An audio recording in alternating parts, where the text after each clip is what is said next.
Alright, so I have here a fun story that I like to go back to every once in a while. I know it as You Catan. The story starts. I just came back from the strangest game. I was invited to a party by a friend of a friend, and it wasn't until I arrived there that I found out my friend had something come up and wouldn't be able to make it. Though I was a bit hesitant, I didn't want to be rude to the friend of my friend, so I knew I had to stay at least for a polite length of time. The reason I was hesitant was because this friend of a friend was a bit weird. Weird in the hot topic sense, where I was reminded of a slightly overweight vampire whenever I saw him. Weird in the poetic sense, where he would occasionally stop in the middle of a sentence, look towards the distance, and say a few rhyming lines about the dark nature of the universe, and then go back to his original sentence as if there had been no interruption. I was hesitant. Nervous sweat level hesitant. It was different from what I had expected, since when I was led into the living room, there was only 2 other people there. I had been expecting an entire assembly of people, but there was only a young man and a young woman sitting on a red velvet couch. The most obvious feature about the young man was not his pale face, long black hair, black eyeliner and mascara, black clothes, or even the odd symbol tattooed in the center of his forehead, but the leash that he held. He had a leather leash attached to a leather collar around the girl's neck. She had hair that had been bleached white, and it looked frail, limp, and wispy, as if it would soon start falling out. Her face might have been attractive once, perhaps, but there was too much makeup, and a hollow expression that filled you at once with both pity and despair. My eyes, the wandering little bastards that they were, followed her thin neck down to her substantial cleavage, and further down to her exposed midriff, and that's when I realized that she and the young man were wearing the exact same outfit. My eyes darted between the 2 of them, checking to see that the young man was even wearing the same knee-high boots, the same "why did you even bother wearing clothes" tight black spandex pants. The friend of my friend introduced us immediately. "My name," he said to me, name omitted. "This is Pluton." The man who called himself Pluton stood up and extended a hand covered in rings and bracelets. "Mesmerizing," he said, and I took that as a form of greeting.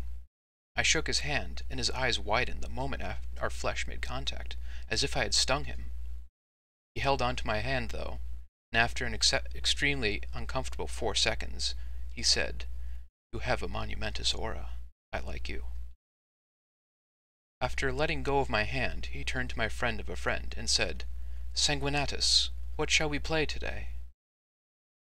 Sanguinatus, whom I mistakenly had thought was named Thomas, said that we should wait to see if anyone else arrived. We'd wait until he finished preparing refreshments, and then we would start. He then went off to the kitchen, leaving me with the young man and woman. I looked at the young woman, realizing that I hadn't been introduced to her. I was about to ask her name. Pluton cut me off by asking me what I thought about infinity. After a brief moment, I just said I'd try not to think about it. He started to laugh, not a laugh I had been expecting from his slightly higher than normal voice. It was a deep, harsh laugh, as if he was trying to cough up his lungs with each sudden blast. I was actually repulsed to watch him laugh like that, but when he finished, he didn't bother to acknowledge my look of revulsion, but instead smiled. "Yes, the infinity of death is a harsh subject, the only true infinity there is.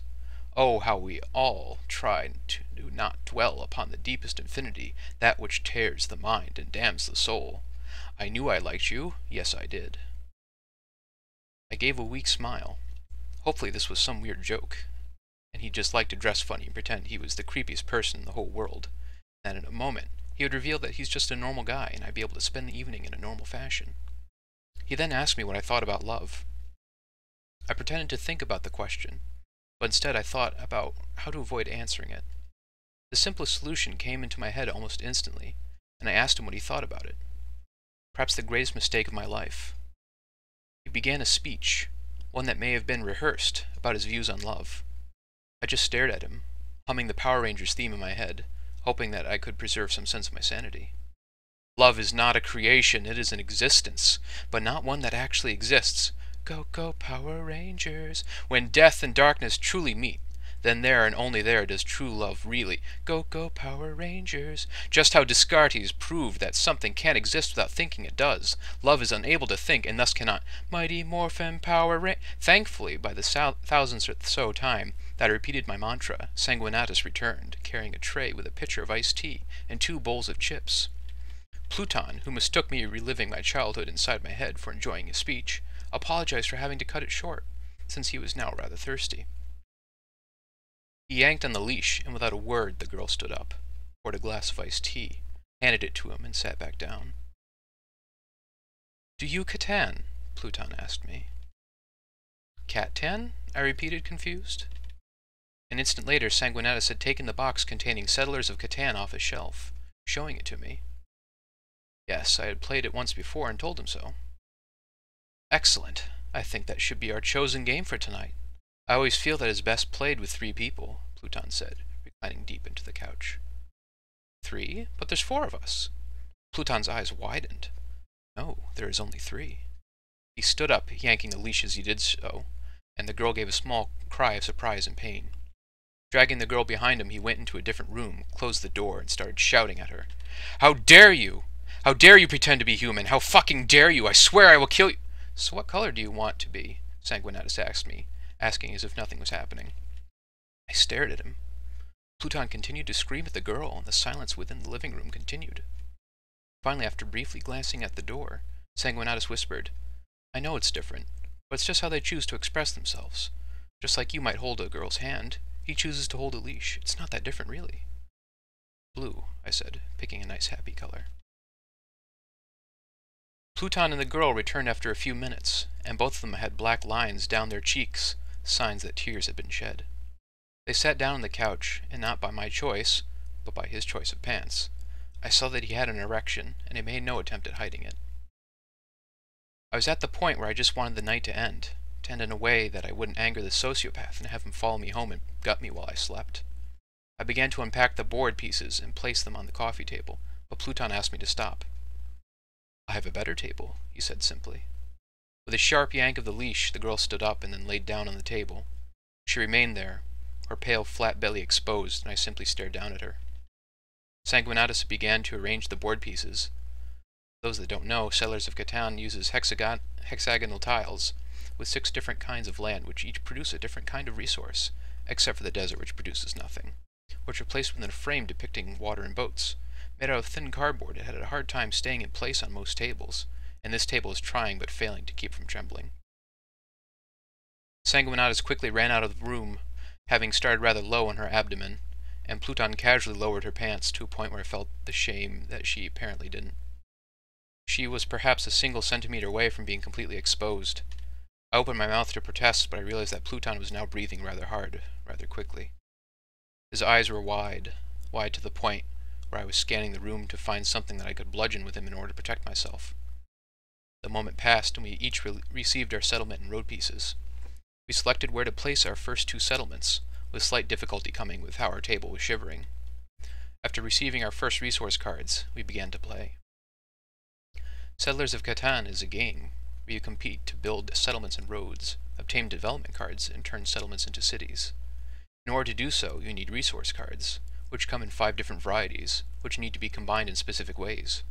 For example, wood and brick creates a road, and sheep, grain, and rock gets you a development card. Resources are generated by having settlements placed in the intersections of land tiles. Each land tile has a number between 2 to 12, and on each turn, the dice, a 2d6, are rolled, and whatever lands share that number produce a resource, and all settlements that surround that land get that resource. Players are expected to trade and negotiate, using the resource cards to barter with the other players. It's a game that requires both cooperation and competition, trust and betrayal, and has a surprising amount of depth to its strategy. I don't know why I told you all this, because none of that mattered. Having settlements that gave me good access to wood and brick, I was building roads rapidly, to a degree where I managed to actually restrict Pluton to a small portion of the board, blocking him with my roads. This is something that's rather difficult to do, and not entirely a great idea since the remaining player didn't waste his resources, and now has a larger area to settle. Since Pluton had no room for new settlements, his only hope was to upgrade his settlements into cities and to get development cards. He was at a heavy disadvantage since he would have fewer settlements to produce resources, but he could still win if he had excellent luck. He did not have great luck. Slowly but surely, he got more and more upset, as every die roll seemed to go against him. On a poor roll, he would place a hand on the girl's neck and squeeze her, choking her until I turned to look at him. Before I could say anything, he would let her go, leaving marks on her pale skin. By the time I realized the game was purely between me and Sanguinatus, it was too late for me to remember that I was sitting across from a guy who worshipped death, and would probably end up killing us all if he lost. Pluton steadily grew more and more violent as the game progressed, digging his fingers into different parts of the girl, slapping her and even tracing thin lines of blood across her skin with a spiked ring. She didn't protest, and even more remarkably managed to keep the board from shifting too much. I didn't know what to do. I felt like I should do something for the girl, but this was something that she wanted. I didn't know if I would be doing her a favor if I let Pluton win, preventing him from taking out his frustration on her, or whether she would actually be unhappy that she would miss out on a chance to be further mistreated. Sanguinatus looked like he would be the winner of our game, as he had a far better board position. However, he didn't look particularly happy. The game was now just a distraction, something to focus on in order to ignore Pluton getting aroused as he kept abusing the girl. As I tried to avoid looking at her, I didn't realize for quite some time that the girl was flushed. She was steadily losing control of her breathing, and the board became more and more messy as she herself was becoming more and more aroused. We continued to play until we were simply going through the motions. Sanguinatus had clearly won, and we were just waiting for him to obtain the 10 victory points to finish the game. I was making poor trades simply so he would get the resources he needed, but luck wasn't producing what we needed. Finally, after what felt like years, though it had been barely half an hour, or an hour and a half, he finally managed to win the game. There was a brief murmur of congratulations, and then Pluton, unable to contain his frustration, spread apart the girl's legs and then slapped her as hard as he could on her inner thigh. Her abdomen spasmed upwards, sending the pieces everywhere. As she began to gather the pieces up while Pluton and Sanguinatus organized them inside the box, I set the alarm on my phone to go off in 3 minutes before quickly replacing it back into my pocket. Once the game was put away, Pluton turned to Sanguinatus and told him that he deserved a prize for winning. "You may have her for 2 nights, he told him. "You may do as you wish." Just as Sanguinatus cheerfully accepted, my alarm went off, and I picked up my phone, stepped away from them, and started to hold a quiet, pretend conversation. I then turned back to them, saying that I was really sorry, but that I had to leave. Sanguinatus simply said that it was nice that I could come, but Pluton looked rather angry. He stood up, yanked on the leash to force her to stand, and then aimed a kick at the girl's leg, making her fall to the carpet. Then, as if he had done nothing of the sort, he walked over to me, extended his hand, and said that we simply must play again sometime. I gave a false smile, and then left the house, leaving the strangest game I've ever played behind me. The end.